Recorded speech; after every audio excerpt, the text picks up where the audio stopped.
Bonjour à toutes et à tous, bienvenue dans notre émission spéciale 55 ans vue d'ici.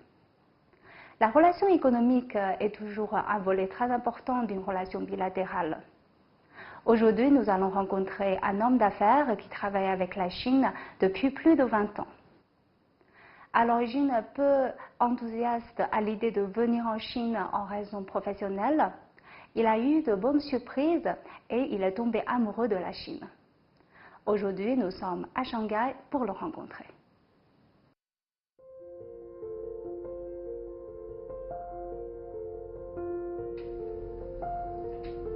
Je m'appelle Javier Gimeno, donc j'ai 54 ans et j'habite en Chine depuis maintenant presque 8 ans. Mon nom chinois c'est Man Hao Wen. 我的中国的名字是Man Hao Wen. Pour le côté président de la Chambre, je suis le président d'une des plus grandes chambres de commerce et d'industrie de France à l'étranger. Nous représentons 1600 entreprises françaises qui opèrent aujourd'hui sur les marchés chinois. Bon, écoutez, mon travail principal, c'est toujours celui de président de Saint-Gobain en Chine et en Asie-Pacifique. Je suis à la tête de cette émission qui me plaît beaucoup et qui me donne beaucoup de satisfaction parce qu'on est vraiment dans un environnement de croissance, de transformation, avec beaucoup de projets.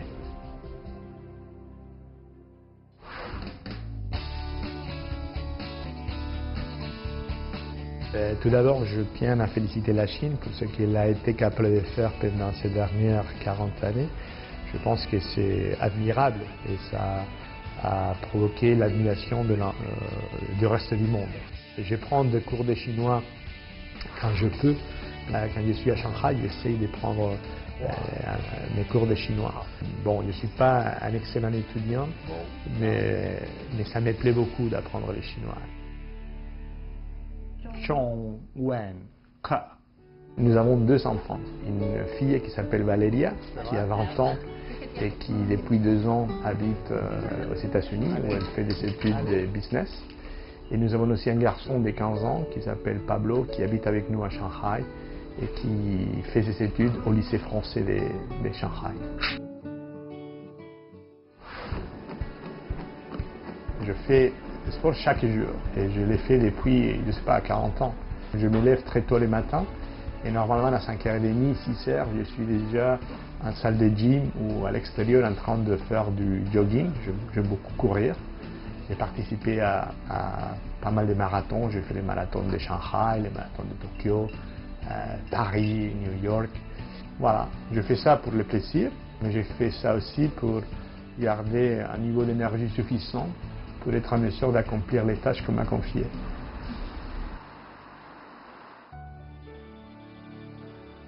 De l'autre côté, j'adore la Chine, pas uniquement de par son économie, mais de par sa culture, de par sa population. Les valeurs chinoises, je me sens très à l'aise, les mêmes que ma famille. Donc oui, je pense qu'à ces moments précis de ma vie, je préfère de loin habiter en Chine qu'habiter dans mon pays.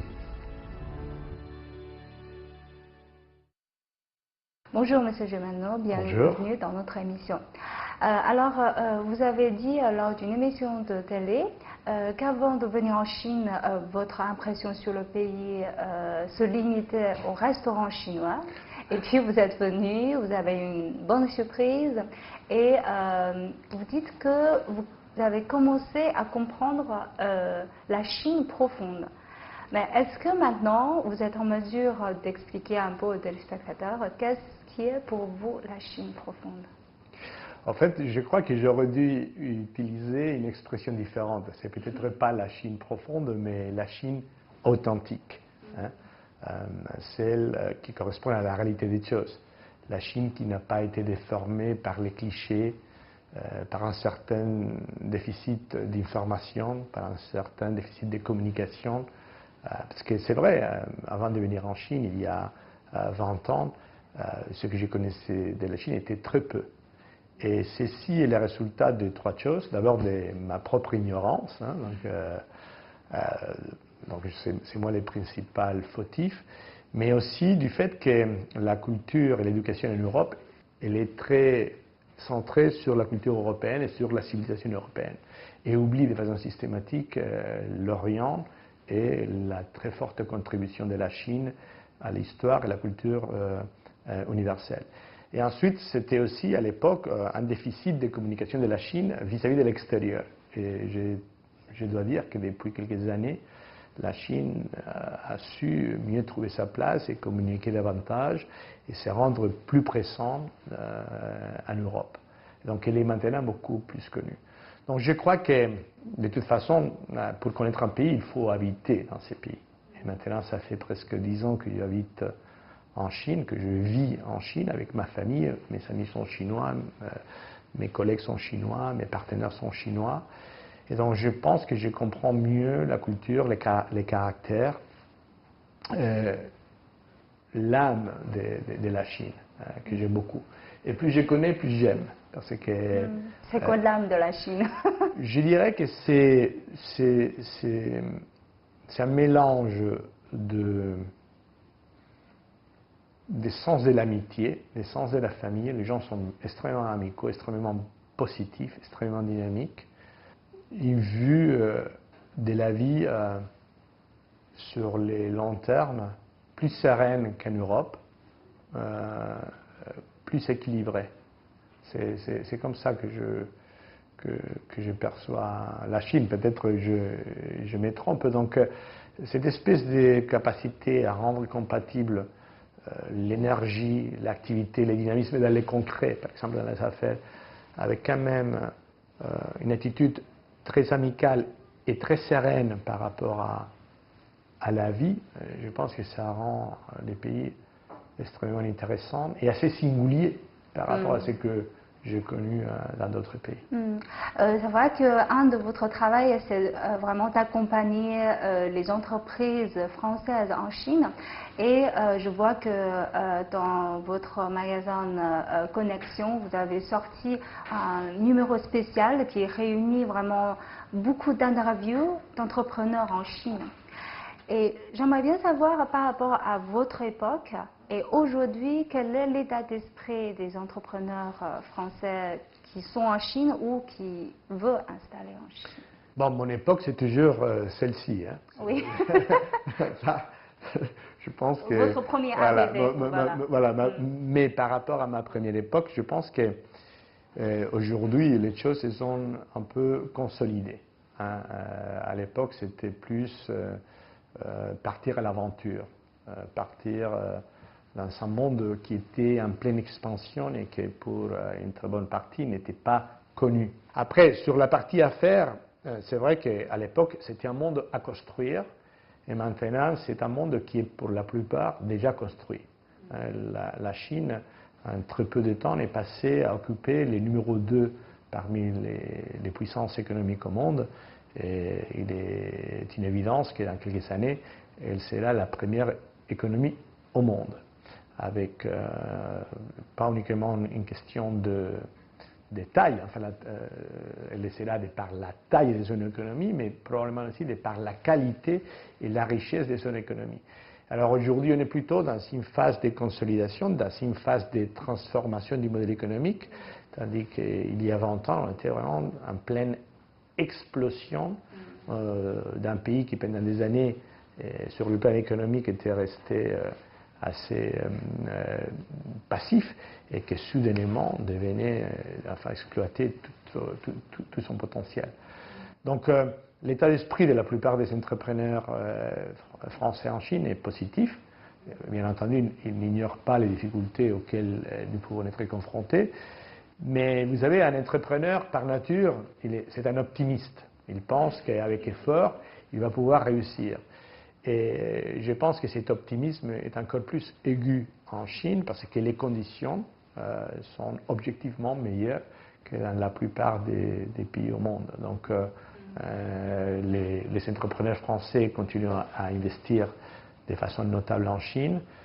À la Chambre, nous constatons l'arrivée année après année des nouvelles entreprises. Donc je ne pense pas, au contraire, que la Chine ait perdu de l'attrait. Au contraire, je pense qu'elle en a gagné. Qu'est-ce que vous expliquez le plus souvent aux entrepreneurs français quand ils viennent en Chine? Parce que vous avez appris de la Chine, vous avez connu beaucoup de choses. Et pour quelqu'un qui vient d'arriver, quelles sont les difficultés qui est le plus souvent exposées à ces entrepreneurs, et est-ce qu'il y a des choses que vous les dites régulièrement? Par exemple, vous dites « Ah, ça fait 100 fois que je le répète ».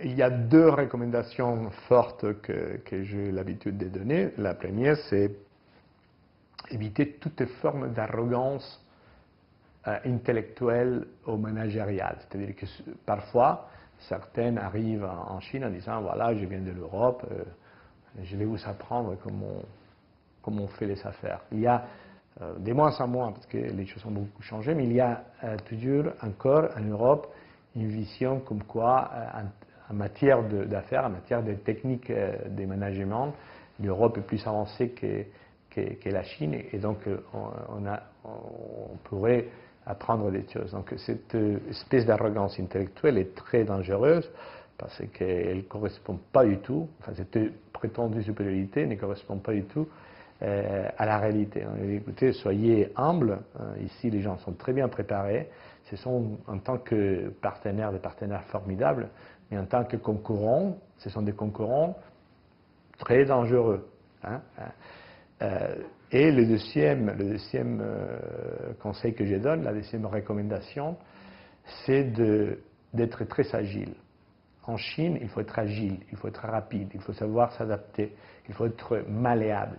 Si vous venez en Chine avec la rigidité de certains de nos pays dans le vieux monde, votre aventure entrepreneuriale va se terminer très vite. Donc voilà. Donc pas d'arrogance, beaucoup d'humilité et beaucoup d'agilité. Je pense que l'agilité, c'est la qualité à ne pas manquer en Chine. Ça me fait penser à une chose. Est-ce que vous avez cette impression que, je ne sais pas si je peux dire votre génération, c'est-à-dire que les Français qui viennent dans les années 80 ou 90, vous avez plutôt un peu enthousiaste ou beaucoup d'incertitudes avant de venir, et puis où vous aurez des bonnes surprises.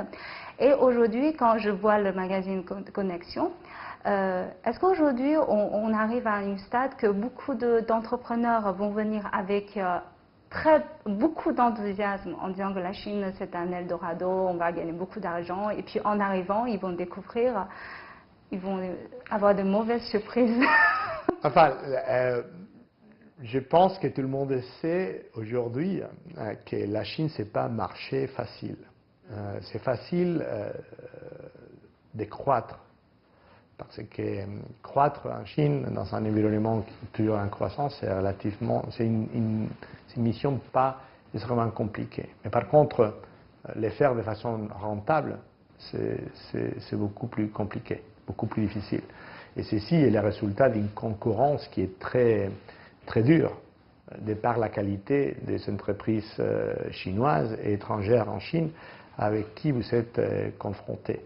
Donc, si vous réussissez en Chine, dans ces marchés où vraiment les conditions de concurrence sont très intenses, vous avez la certitude de pouvoir réussir partout dans le monde. C'est beaucoup plus facile de faire gagner votre entreprise de l'argent, je ne sais pas, au Vietnam qu'en Chine. Tout simplement parce que la concurrence est beaucoup plus intense ici que là-bas. Donc je pense que de ce point de vue, il peut y avoir encore quelques déceptions. Mais je pense que pour la plupart des entrepreneurs qui décident de s'installer en Chine, avant de le faire, ils ont bien pris conscience de cette petite difficulté, qui est aussi un élément de motivation, parce que moi je préfère jouer dans la première ligue que dans la 3e division, vous voyez. Donc voilà, après, ça rend les boulots beaucoup plus intéressants, beaucoup plus riches, beaucoup plus intenses. Et donc pour moi, c'est plutôt un élément d'attrait supplémentaire pour venir en Chine. Après, Bon voilà, par rapport à ma génération, je crois que la nouvelle elle est mieux préparée parce qu'elle a une connaissance meilleure de la Chine. À l'époque, on venait ici, on découvrait un monde complètement inconnu. Mais il y a un élément commun à la première génération et à la génération la plus récente, c'est que, et croyez-moi, je ne dis pas ça avec la volonté de flatter la Chine, une très large majorité des gens qui sont venus en Chine, au bout de 3-4 semaines, ils sont enchantés d'être en Chine. Et il y a des gens qui viennent, surtout ceux qui sont expatriés par des grandes sociétés, qui viennent avec une certaine, pas méfiance, mais ne sont pas d'un enthousiasme radical. Et après 3, 4, 5, 6 semaines, ils deviennent complètement enthousiasmés par la Chine. Et ce qui est tragique, c'est le retour. Ça, je l'ai vécu 1000 fois en tant que patron de Saint-Gobain en Chine, où des Français, des Anglais, des Espagnols venaient en Chine. Oui, ils n'étaient pas tristes, mais ils n'étaient pas d'un enthousiasme phénoménal. Mais au moment du départ, ils pleuraient tous. De toute façon, vous avez réussi à rester encore en Chine pendant un long moment, donc je vous souhaite beaucoup de bonheur à la suite. Merci. À notre travail, vous avez des contacts aussi avec les entrepreneurs chinois. Vous avez vécu en Chine pendant déjà presque 10 ans là. Donc, qu'est-ce qui a changé selon vous dans votre vie en Chine, ou quelles sont vos observations sur les changements qui ont eu lieu en Chine et peut-être un changement d'état d'esprit aussi des entrepreneurs chinois? Oui. Je dirais deux choses. La première, c'est la conviction des entrepreneurs chinois de la nécessité de changer les modèles économiques de la Chine et de ses entreprises. À l'époque, l'avantage compétitif était celle du coût de main-d'œuvre. Donc il fallait être très compétitif sur le coût de main-d'œuvre pour être en mesure de produire très bon marché des produits d'une qualité médiocre. Mais on gagnait des parts de marché grâce à cette compétitivité, à ces prix très bas. Aujourd'hui, je pense que la très large majorité des entrepreneurs chinois savent que ces modèles n'est plus tenable et qu'il faut changer très rapidement. Et c'est pourquoi une très grande partie des entreprises chinoises ont basculé sur un mode où la qualité, la technologie, les services sont des paramètres de compétitivité beaucoup plus importants. Donc cette conviction existe aujourd'hui. Il y a 10-15 ans, elle n'existait pas du tout. Donc c'est un changement fondamental. L'autre changement, c'est qu'à l'époque, la croissance en Chine était tellement grande, ce qui restait à faire en Chine était tellement énorme comme mission, que les entrepreneurs chinois considéraient leur marché principal et naturel la Chine. Ils n'imaginaient même pas la possibilité de sortir à l'extérieur. Ils n'en avaient pas besoin, parce que la Chine satisfaisait complètement leurs objectifs de croissance. De l'autosuffisance. C'était, voilà, si vous voulez faire croître votre entreprise, bon, et c'était bien le cas de la plupart des entrepreneurs, vous avez besoin d'un marché porteur, et ces marchés existaient en Chine, et donc pour atteindre vos objectifs de croissance, les entreprises françaises n'avaient pas besoin de sortir à l'extérieur. Aujourd'hui, pour garder les caps en termes de croissance, il faut bien entendu rester présent en Chine, mais il faut aussi sortir à l'international. Et c'est là aussi où la Chambre de commerce peut jouer un rôle pour aider les sociétés chinoises à aller investir à l'extérieur de la Chine. Donc ce sont les deux changements fondamentaux. Ces deux convictions sont aujourd'hui dans la tête de la plupart des gros dirigeants chinois. À l'époque, personne ne pensait à la technologie, à la qualité comme élément fondamental de différenciation. Et à l'époque, personne pensait à aller à l'international comme mode de croissance. Le titre de notre émission est 55 ans vus d'ici. Alors, en 55 ans, le monde a beaucoup changé. Donc, on ne va pas parler de géopolitique, mais aujourd'hui, on voit que l'économie mondiale a beaucoup changé aussi. Et dans ce contexte-là, comme vous avez évoqué tout à l'heure, l'économie chinoise a beaucoup changé aussi. Donc, il y a déjà quelques années, je pense pendant très très longtemps, il y a cette théorie que l'économie chinoise va ralentir. Est-ce qu'il y aura un soft landing ou un hard landing? Donc, il y avait toujours ce débat. Donc, quelle est votre observation sur ce sujet aujourd'hui? 5 ans, c'est une longue période. D'ailleurs, c'est l'âge que j'ai, parce que je suis né en 1964. Donc, ouais. Voilà. On a choisi la bonne personne. Voilà. Enfin, en tout cas, pour cet aspect des choses, certainement oui. Donc oui, la vie a beaucoup changé, le monde a beaucoup changé. Je pense que globalement, on est mieux aujourd'hui que nous n'étions il y a 55 ans, en termes de conditions de vie, en termes d'équilibre géopolitique. Bien entendu, il y a toujours des problèmes à résoudre, mais l'humanité, le monde aujourd'hui, c'est un meilleur endroit pour habiter qu'il y a 55 ans. Et ceci sur le plan de la santé, sur le plan du bien-être, sur le plan de la paix mondiale, sur beaucoup de plans. Donc, et je pense que dans ces changements, la Chine a fait beaucoup, et a contribué de façon très conséquente. Et dans cette transformation du monde, peut-être l'un des pays qui s'est transformé le plus, c'est la Chine. L'Europe a évolué, a changé, s'est amélioré, mais on peut reconnaître encore aujourd'hui dans le monde de 2019 l'Europe de 1964. En revanche, la Chine d'aujourd'hui, c'est méconnaissable pour un Chinois de 1964. Donc tout le monde a évolué de façon très positive, mais la vitesse et l'intensité de la transformation chinoise est encore plus importante. Alors aujourd'hui, on est dans un monde beaucoup plus ouvert.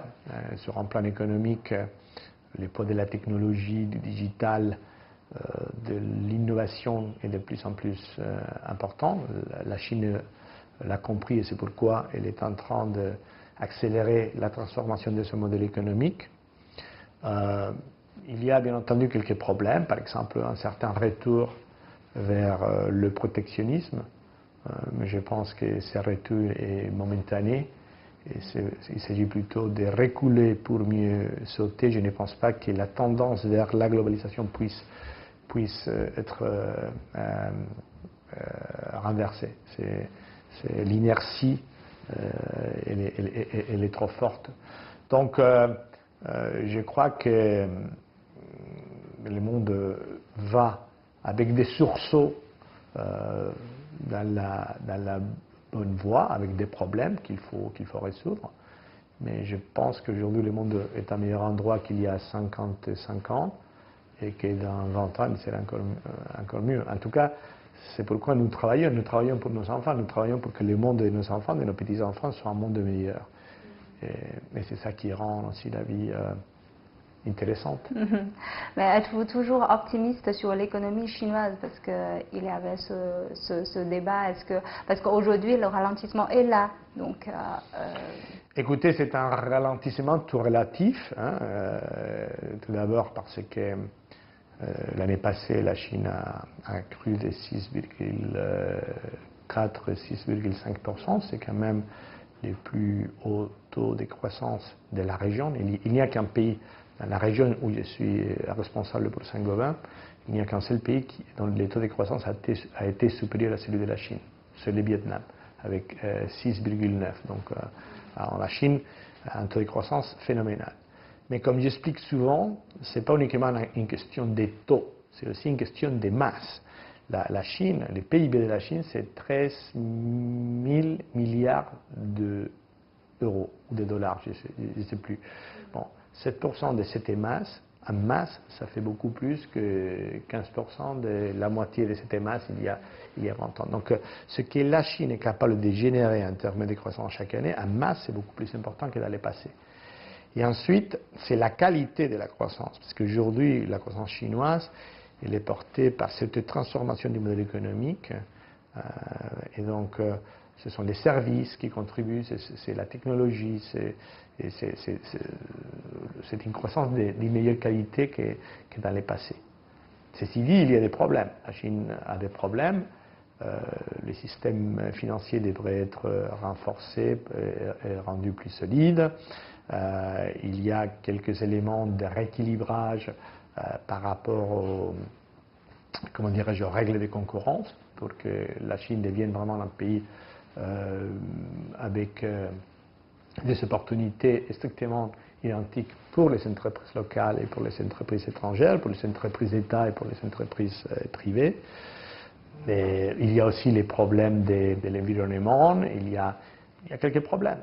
Mais je pense que globalement, la Chine est bien consciente de ces problèmes et s'applique à les résoudre.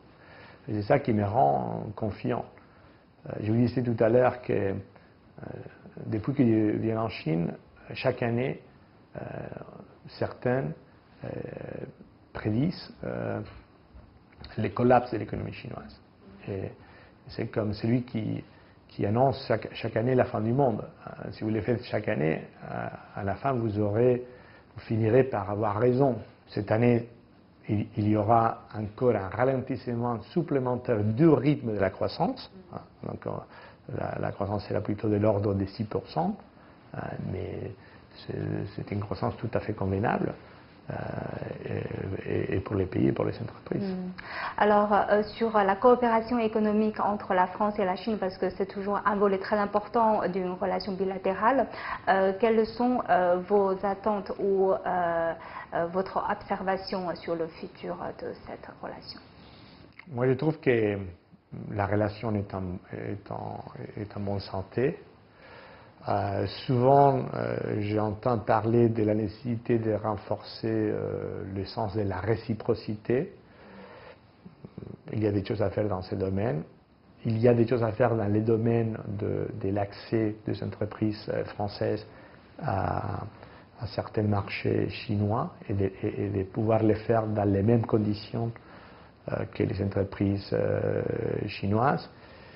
Mais au-delà de ces problèmes qui existent, mais qui se sont beaucoup améliorés depuis quelques années, je ne vois pas des sujets majeurs. Les entreprises françaises continuent à s'intéresser beaucoup pour le marché chinois. Elles investissent de façon régulière et conséquente.